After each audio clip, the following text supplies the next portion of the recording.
Hi, and welcome to JD's Longbox. I'm your host, JD. In the mid-1990s, DC Comics began promoting a number of new teenage characters. Among these was a story based on a punk rock runaway named Anima. The lead character, Courtney Mason, could manifest a savage protector from the spirit realm. Meanwhile, Image Comics would debut the story of Darkchylde, a teenage orphan that could transform her body into monstrous forms by summoning the nightmares of men. It seems the zeitgeist had grasped onto the idea of a lonely ingenue with a heart of gold, carrying a secret monster inside of her, the Beauty and the Beast as one. For this episode, we're going to be comparing DC Comics Anima with Maxwell Press and Image Comics Darkchylde. Anima was created by Elizabeth Hand and Paul Whitcover, and Darkchylde was created by Randy Queen. For Anima, the writers were Paul Whitcover and Elizabeth Hand, the penciler was Malcolm Davis and then Steve Crespo, the inks were by Chris Ivey, and the colors were by Patricia Mulvihill. For Darkchylde, the writer and penciler was Randy Queen, the inks were by Jason Gordon and Marla Oqueza, and the colors were by Drew from Extreme Color and Jimmy Yu. Part 1. Writing. Was the main character's motivation clear? It's hard to keep up with Courtney's motivation. She's abandoned her family, but she's searching for her mom. She's a loner, but she joins in with a homeless rock band. She can unleash a spirit monster, but then stops using him and instead develops her own psychic armor. This gets an 8. Ariel's motivations are simple. Since she's continually on the run, her only motivation is to get away. Not original, but easy to follow. This gets an 8.5. Did the writer make me care about the protagonist and her goal? There's so many supporting characters, each with their own story arcs. Sometimes Courtney's story gets lost in the mix. Most importantly, under her sharp exterior, she's a hopeful and caring young woman who's trying to find her mother. This gets an 8. As for Darkchylde, Ariel's mostly on her own without any subplots to steal the spotlight. There are the lengthy thought boxes that betray the old adage, show, don't tell, and tend towards navel-gazing, but it's hard not to sympathize for Ariel's sweet innocence. This gets an 8. Did I feel menaced by the antagonist? Courtney is alone and on the run from the beginning, but instead of horror, this story leans more into sci-fi. While mad scientists are after her to unlock her powers, she retains her hulking protector and develops a psychic armor as she learns to control and harness her powers. The villains range from well-funded scientists to a pantheon of demigods. Certainly scary, but on the page they felt more like villains of the week. Overall, I'll give this an 8. Ariel was continually menaced and terrified by the things that were happening to her. This story is very much a horror comic. However, with an army of nightmare creatures on her tail, and simultaneously at her beck and call, it's hard to know what danger she was in. This gets an 8.5. Were there interesting twists and turns? The plot grows ever thicker as Courtney learns to use her own powers, faces the minions of the Nameless One, and relies less on Animus, her astral protector. Meanwhile, her friends and family all weave together with their own plot lines. This gets a 9. Darkchylde crashes headlong through page after page of Ariel on the run from her demons. The twists are few and far between. Randy Queen instead opts for unrelenting monster action, keeping the pressure on Ariel. This gets an 8. Pacing.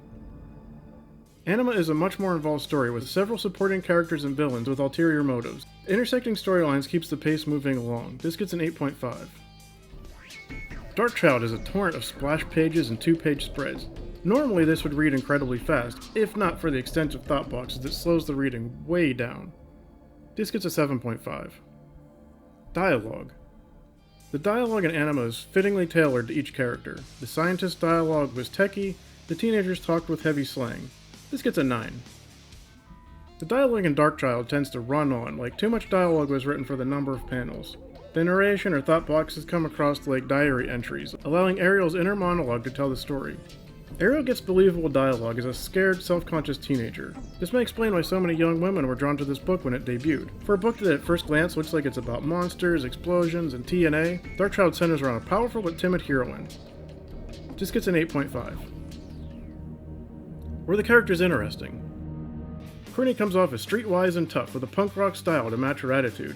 She demands the other runaways call her Anima, but as she lowers her guard with her friends, her softer side shows through, and she allows them to start calling her Courtney. Anima is also filled with supporting characters that add their own personalities, something like a supernatural 90210 meets The Outsiders. This gets an 8.5. Ariel is sweet and innocent, but otherwise two-dimensional. The nightmare creatures that form her entourage are designed to be unique with names like Hairball, Flatulence, Penance, Peace, and War. There's an attempt to give them each a unique voice by giving their word balloons different colors and fonts, but their dialogue is also similar, it's hard to tell them apart. This gets a 7.5. Part 2, Pencils. Does the style match the story or genre? The pencils on Anima skirt the line between a punk show flyer and a standard DC house style. Well, loose and sketchy, the art style is perfect for a rock and roll teen drama supernatural superhero adventure. This gets a 9.5. Randy Queen knows exactly what he wants in a story, a beautiful heroine and creepy monsters, and boy does he deliver. This gets a 10. Is there good storytelling? There's a lot of story going on in this book, and the art really carries that story. But the art is so stylized that it's hard to read at times. This gets an 8. Randy Queen is an impeccable pinup artist. The art is beautiful, but most of the storytelling is told in narration and dialogue. So for this, I'm going to give a 7. Line art. The line work gets a little sketchy at times, but always in service of the story or when danger is highest. This gets an 8.5. For Darkchylde, the line work and detail is uncanny, and always gives you exactly what you want from this kind of book. This gets a 9.5. Character designs. Courtney, aka Anima, comes to us in rock and roll stylings and her teased out choppy hair. She didn't look like anything else that we were getting from comics at the time, and that was a big part of my interest. Her supporting cast comes with their own diverse stylings and stature, easily identifiable by their silhouettes. Animus is a fierce design, but falls short of the contemporary monstrous heroes like Pit, the Hulk, Venom, or even Savage Dragon. The weakest design is Anima's psychic armor. When other comics were giving us masterful armor designs, or opting for minimalization, Anima's armor came off as generic and uninspired. This gets an 8.5. Ariel is one of the most beautiful women in comics, owing some of her design to a young Pamela Anderson. Her slender body and innocent face are a 180-degree contrast from the nightmares that she manifests.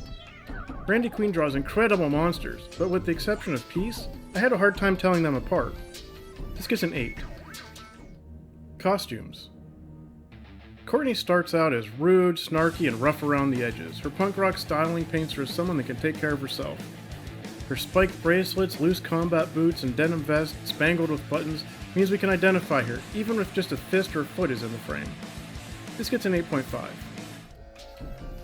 Ariel's lived-in and loved jeans are a peek at her personality. Tattered and scarred, but held together with colorful patches. As everyone knows, the more worn out a pair of jeans are, the more they're loved, and the same holds for Ariel. The more tragedy she goes through, the more her friends and audience love her. This gets an 8.5.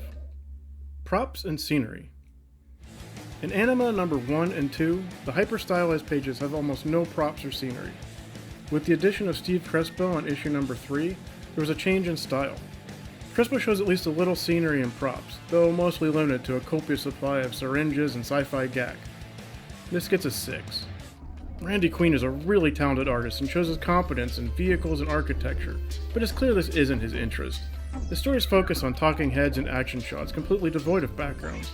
For this lack of detail, Darkchylde gets a 7. Panel flow. While issue number 1 and 2 are filled with overlapping montage images, issue 3 moves into a more traditional page layout, with easily flowing panels. Crespo keeps the pages interesting with open panels, varied sizes, angled frame lines that keep your eye moving across the page. This gets an 8.5. Darkchylde relies almost exclusively on montage-style images. While a little harder to read, the balance of images makes for beautiful page layouts. This gets an 8.5. Part 3, Inks. Does the style match the story? Chris Ivy's dip pens bridge that line between traditional comic book art and a more raw and scratchy style of old-school fanzines. His sharp lines exemplify the spikes, claws, bristled hair, and severe personalities of the characters and creatures in this book. This gets a 9. Gordon and Alquaza's brushwork gives graceful lines, drawing out the beauty of Ariel, and still delivering gritty textures and darkness, bringing to life the most gruesome of nightmare creatures. This gets a 9.5. Does the line weight add to the definition, shape, and depth? For Anima, the line work, while stylized, tends to lose detail in places. This gets a 7. For Darkchylde, the inks are a vital storytelling tool, always giving us full details and rich black shadows. This gets a 9.5. Could the images stand alone in black and white, or does it need color to make the images clear? When viewed in black and white, there are moments that shine, but the line work was designed to have colors added. There's not enough contrast for the inks to stand alone. They create sharp details and establish a punk rock horror ambience, but they were inked to provide a framework for the colors. This gets a 7. With the colors removed, the inks look beautiful. You really get to see how much work Gordon and Alqueza are doing. However, there's too much texture, too much detail, there's too much going on to make any sense of it. It really does need color to give it separation. This gets a 9. Part 4. Colors. Does it set the right mood? The colors on Anima are psychedelic, just like a music video or rock concert. I'll give Patricia Mulvihill credit for giving us something different than most other superhero comics at the time. But in most places the colors are rather flat, so this gets an 8. The colors on Darkchylde are possibly the best I've seen in a comic from that era. Keep in mind, computer coloring was only a few years old at this point, and Drew and Jimmy Yu are giving us the glossy highlights, photoreal colors, and soft fill light in the shadows. At times the dark colors blend together, giving muddy image, but that's the only knock against these otherwise excellent colors. This gets a 9.5. Is there clean definition and separation? The colors are planned specifically to separate the characters from the background. Careful attention is given to making important details pop and the page is easy to read. This gets a 9. Drew and Jimmy Yu's style brings the pages to life. Drab grays, blues, and purples could all blend together, but their careful shading and highlights give shape and volume to the characters, lifting them off the pages. This gets a 9. Does the color enhance the overall experience? Both Anima and Darkchylde benefit from their colors. Anima for its vibrance and separation, giving all the elements more life and more energy, and Darkchylde for adding to the mysterious atmosphere and enhancing the already highly detailed inks with near photorealism. I'm giving both of these books a 9. As an added bonus, while researching for this episode, I found these color reference guides for Anima. You can see the notes that correspond to the pigment numbers for the color separator. This looks to be colored with markers or watercolors. I think the painterly textures make for an interesting atmosphere, and I really wish these would have been the colors that made it to print. Overall score. Anima gets 165.5 points, or an 83%, and Darkchylde gets 170.5 points, or an 85%. Final take. While both books might sound similar, they're both very different. The art styles are different, the writing styles are different, and I think they both appeal to different readers. In my opinion, Anima has superior writing, with more complex characters and interwoven plots, and a more iconic creature design. On the other hand, I feel Darkchylde has superior art and a darker story that keeps a narrow focus on one lead character. I hope you enjoyed my comparison of Anima and Darkchylde.